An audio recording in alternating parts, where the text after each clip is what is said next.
to Into the Word. I hope you're doing very well. Well, as you can see, we're outside today. It's such a beautiful, beautiful day. And I thought to myself, wow, who wants to be indoors on a day like this? Wouldn't it be great to do a video outside? And here we are outside in my back garden. And it's a gorgeous, gorgeous day. Isn't God so good? He gives us the sun. He gives us the sun. It's a gorgeous, gorgeous day. And wow, God is amazing. God is amazing. And so there's something on my mind which I want to share with all of you. And I'll just read this verse quickly. This is taken from, before we go any further, let me read this to you. It's from BBC News Scotland. Campaigners have described stress as one of the great public health challenges of our time. Almost 3/4 of Scots who took part in this survey said they felt unable to cope in the past year. Wow. 1/6 of those surveyed said that they had self-harmed as a result of feeling of stress. The result was announced at the start of Mental Health Awareness Week. Let me read that again. 1/6 of those surveyed, 16%, said that they had self-harmed as a result of feeling stress. Okay, campaigners have described stress as one of the great public health challenges of our time. Now, listen to this. This is The Guardian now. Mental health referrals in English schools rise sharply. You can hear an ambulance driving by. Father, we pray for health for those people in there. The number of referrals by schools in England seeking mental health treatment for pupils has risen by more than a third in the last 3 years, according to figures obtained by NSPCC. Okay. Now, let me read this. This is going down a bit further down the article. At least 10% of children and young people are thought to suffer from anxiety, depression, self-harm, disorders, eating disorders, or other mental health conditions. Soaring numbers of under 18s have sought NHS care for such problems over the past decade. There you go. There you go. At least 10% of children and young people are thought to suffer from anxiety, depression, self-harm, eating disorders, or other mental health conditions. Now, a conversation between my friend and I. We have this conversation on a regular basis. It's something that we talk about often. And what we do is I've seen in the Bible, if I can just go backwards a little bit, I've seen in the Bible how he says in the book of Proverbs that anxiety in the heart of man causes depression. And to be honest, I was going through a situation at work where things weren't going quite as I planned that they would go. Things were going wrong. Things weren't happening as they should happen. It was beyond my control, and so it was stressing me out. I was getting stressed out. I was getting depressed. I was getting anxious. I just wasn't at peace. In fact, I even took time off of work because of it. And then I read that verse. Anxiety in the heart of man causes depression. Anxiety in the heart of man causes depression. Anxiety in the heart of man. Oh, anxiety in the heart of man causes, what causes depression? Anxiety in the heart of man, or you could say stress, worry, cause depression. Okay, all right, now I understand. Now I understand. That causes depression, not what I was going through. You see, had he said what you were going through, had he said what you're going through causes depression. What you're going through causes stress. What you're going through causes worry, anxiety. What you're going through is the problem. Then you could say, well, it's because of that. That's why I'm depressed. But what he's saying here is no. It's not the situation. It's not what you're going through. That is the problem. It's the way that you perceive it. It's how you look at it. It's how you think about it. That's the problem. And so a conversation I have between me and my friend, we talk about this on a regular basis. And what we do is we talk about the mind, how powerful the mind is. We talk about how if the mind is not working properly, if there are issues in the mind, how they have an impact on your physical body. You see, we just read there on BBC News Scotland how that stress is causing self-harm. It's causing physical problems. And what you'll find is medical professionals will say that. They will actually say that stress, anxiety, worry, all of these things add to physical illness. Because of something that's going on in your mind, it's having an impact on your physical body. And you know what? We watched a film the other night, my wife and I, and it's called Miracles from Heaven. Watch it. It's a great film. And there's a little girl in there, and there's something not right in her mind. And because there's something not right in her mind is not able to send the right signals to her body, to her stomach. And because it's not sending the right signals to her stomach, her stomach is not digesting the food. And there's a classic example there, how there's something not right in the mind, and it's having an impact on the physical body.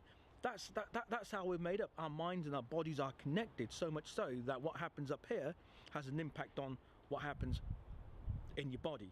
And so I was looking at Romans chapter 12 verse 2, and I saw that he says, do not be conformed. Paul says, do not be conformed to this world, but be transformed. How? By the renewing of your mind. You be transformed. How? By the renewing of your mind.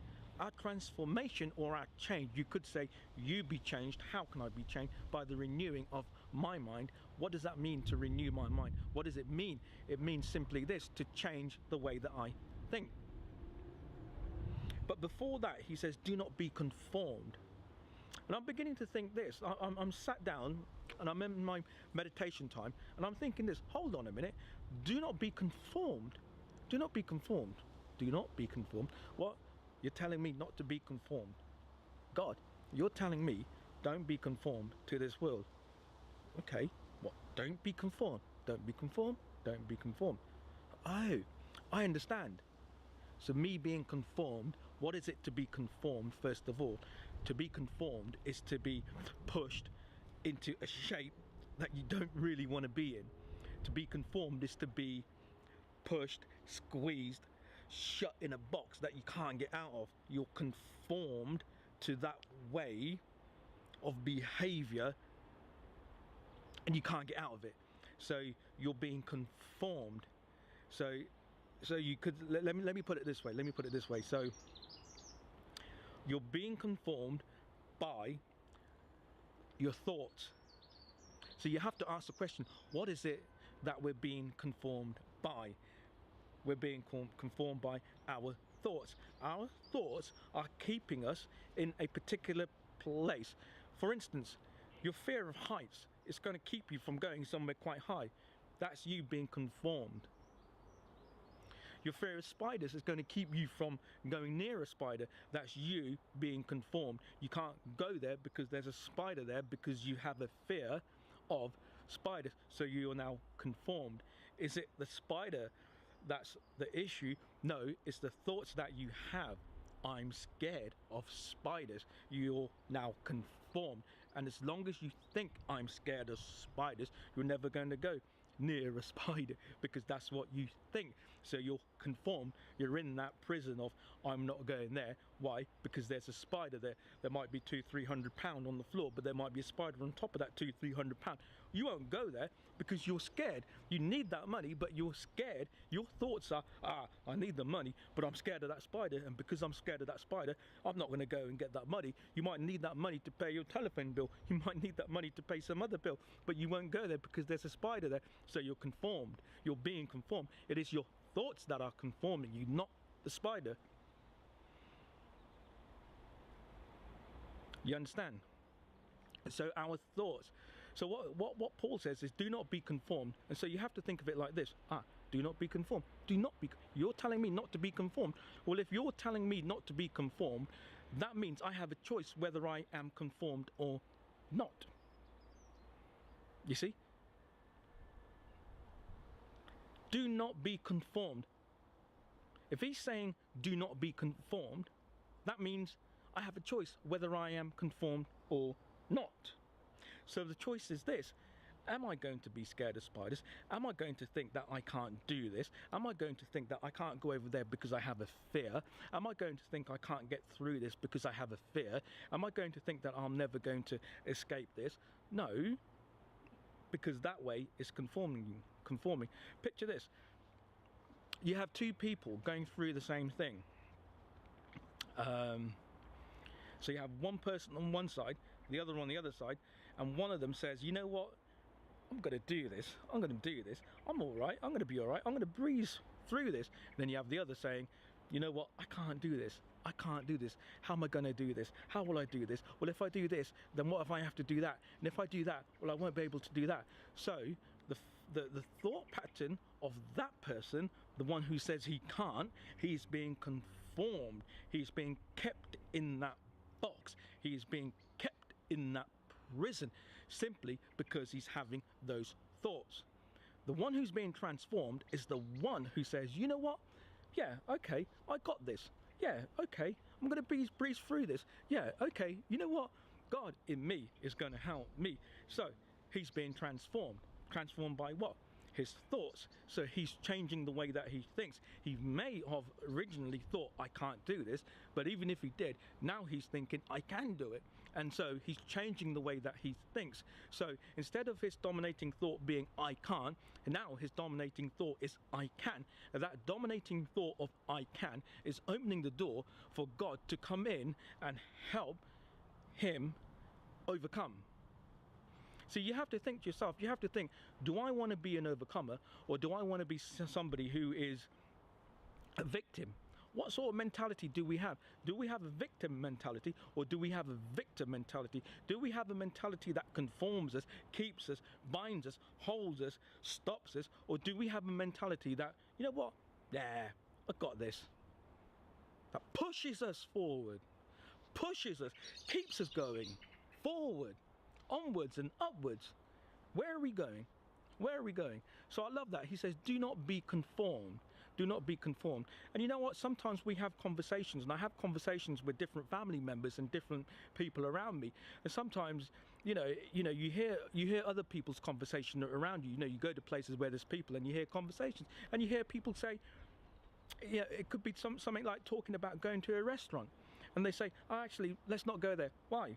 Because it's probably booked. We're not going to get a booking. Well, how do you know you're not going to get a booking? Have you been there? No. Well, then how do you know you're not going to get a booking? Well, it's always booked. How do you know it's always booked? I don't. You don't. Exactly. So why are you saying that it's always booked? Because you have that mentality of, I can't, I won't. It's negative. You know, you have some people who say, look, if you go there at such and such time, you won't get a parking space.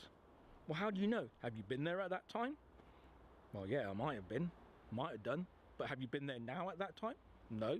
Well, then how do you know you're not going to get a space? How do you know? You don't. You're just saying stuff that isn't even true. You don't know if it's true or not because you haven't been there at that particular time. And so we've learned to be negative. We've learned to be negative. We've learned to go, when we're faced with a situation, we've learned to go, oh no, what am I going to do? Instead of going, oh yeah, you know what, God's got this, I got this, I'm going to be okay. I'm going to be okay. So we have to unlearn and we have to relearn.